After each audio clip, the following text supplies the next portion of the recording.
नमस्ते साथीहरू, यहाँहरू सबैजनालाई ममता मगर ब्लगमा स्वागत छ।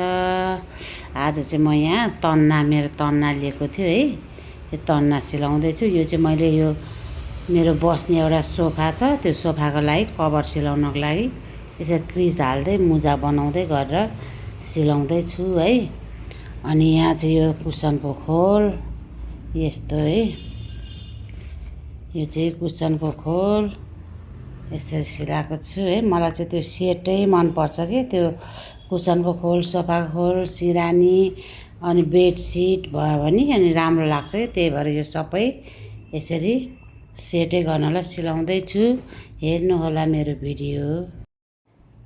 मेरो चाहिँ स्ट्यान्डै बच्चाहरूले अस्ति त्यो फुटबल खेल्न जाँदाखेरि लिएर गएको थियो है। अब तिनीहरूले कता राख्यो यहाँ स्ट्यान्ड नभएपछि कस्तो गाह्रो भयो कि त्यो भिडियो गर्नलाई। अनि यहाँ तल राखेर यसरी गर्दैछु म है। हेर्नुहोला, यो क्रिजहरू बनाउँदैछु कि मैले यो सोफाको खोलको लागि यसरी क्रिज यसरी बनाउँदैछु। यसरी मुजा यसरी बनाउँदैछु होइन। अब यसलाई सिलाउन गइरहेको छु, हेर्नुहोला।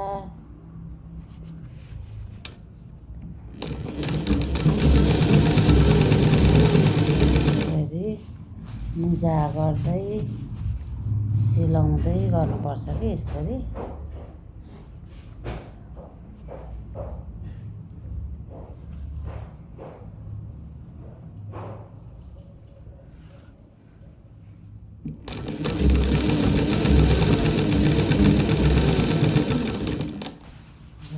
सिलाउँदैछु म।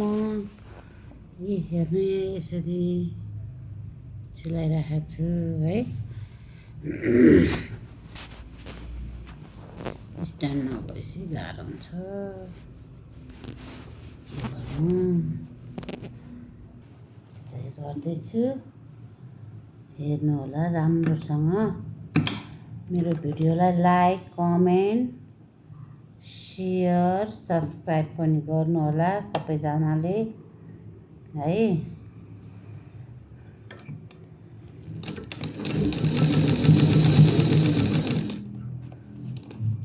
म चाहिँ बिरामी भनेर म त्यत्तिकै बसिरहन्न कि, काम छ भने म कामहरू गरिरहन्छु। घरको काम पनि, खाना बनाउने, लुगा धुने सबै गर्छु। मेरो काम सिलाइ हो होइन। सिलाइहरू कामहरू आएको बेलामा म गर्छु। अझ पहिला त म अब अफिसमै जाने गर्थेँ है। रोक्पा अफिस हो कि, बौद्धमा छ, विदेशीको है। त्यहाँनिर 18 वर्ष सिलाइ काम गरेको मैले। अनि अहिले चाहिँ अब पहिला बिरामी भयो बेचकन है। अनि त्यही भएको भएर चाहिँ म अहिले अफिस चाहिँ जाँदिनँ। अनि घरमा आफ्नै कामहरू, तन्ना, सोफाको कभर, केही आफूलाई केही सिलाउनु छ भने चाहिँ म घरमै सिलाउने गर्छु। हेर्दै गर्नुहोला है। तुना सिलाएँ है, 2टा सिरानीको खोललाई 4वटा बानी सिलाएको छु है। मैले सिरानीको खोल सिलाएँ 2टा, कुसनको खोल सिलायो, सोफा खोल सिलायो। अब तन्ना सिलाउनु छ अनि यो हाल्न बाँकी छ। ल साथीहरू, मैले तन्ना एउटा सोफाको खोल, 2टा सिरानीको खोल, 2टा कुसनको खोल सिलायो। अझै मेरो 2टा कुसनको खोल चाहिँ सिलाउनै बाँकी छ। अब कपडा सकियो, कपडा ल्याएपछि अनि फेरि सिलाउँछु म, हेर्नुहोला। अब चाहिँ म यहाँ सिरानीको खोल चेन्ज गर्न गइरहेको छु है। मैले यो खालको सिलाएको थिएँ नि त एक सेट, अस्ति लिएको, यो नयाँ हो। अब यो खालको हेर्नु है, यसको सिरानीको खोल, बेडसिट चेन्ज गर्दैछु म, हेर्नुहोला है।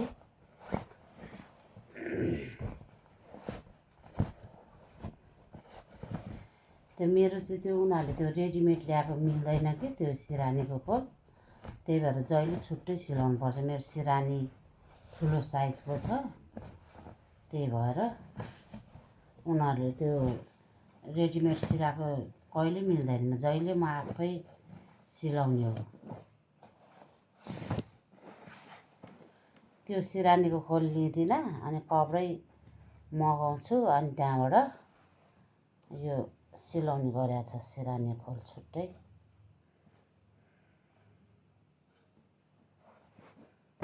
हेर्दै यस्तो ठुलो छ कि मेरो सिरानी, त्यही भएर यस्तो बोर्डर हालेर बनाएको साइडमा। अनि यहाँ बान्नी गरेको कि बान्नी तुना यस्तो गऱ्यो भने चाहिँ के हुन्छ नि, तपाईँको यो साइडमा ओछ्याए नि भयो, अनि यो साइडमा ओछ्याए पनि भयो तपाईँको है। त्यो अरू यस्तो यो खप्टाएर गर्ने भागमा चाहिँ एक साइड मात्र ओछ्याउन मिल्छ कि दुई साइड मिल्दैन। त्यही भएर मैले यसरी सिलाएको छु। अनि यो कुसनको कभर है, सिरानीको खोल 2टा, कुसनको कभर 4वटा सिलायो है यसरी। अब बेडसिट हाल्दैछु, अनि हेर्नु होला। ल हेर्नु है साथीहरू, मैले बेड पनि मिलायो मेरो है। व्हाइट कलर बढी छ, यो काले लुले मैलो चाहिँ मैलो गर्छ, तर के गर्नु, आफूलाई यस्तै कलरहरू चाहिँ राम्रो लाग्छ। त्यही भएर जस्तै होस् भनेर यही व्हाइट कलर मिसेकै व्हाइट र ग्रिनमा राम्रो लाग्यो कि मलाई यो तन्ना बेडसिट, त्यही भएर लिएको।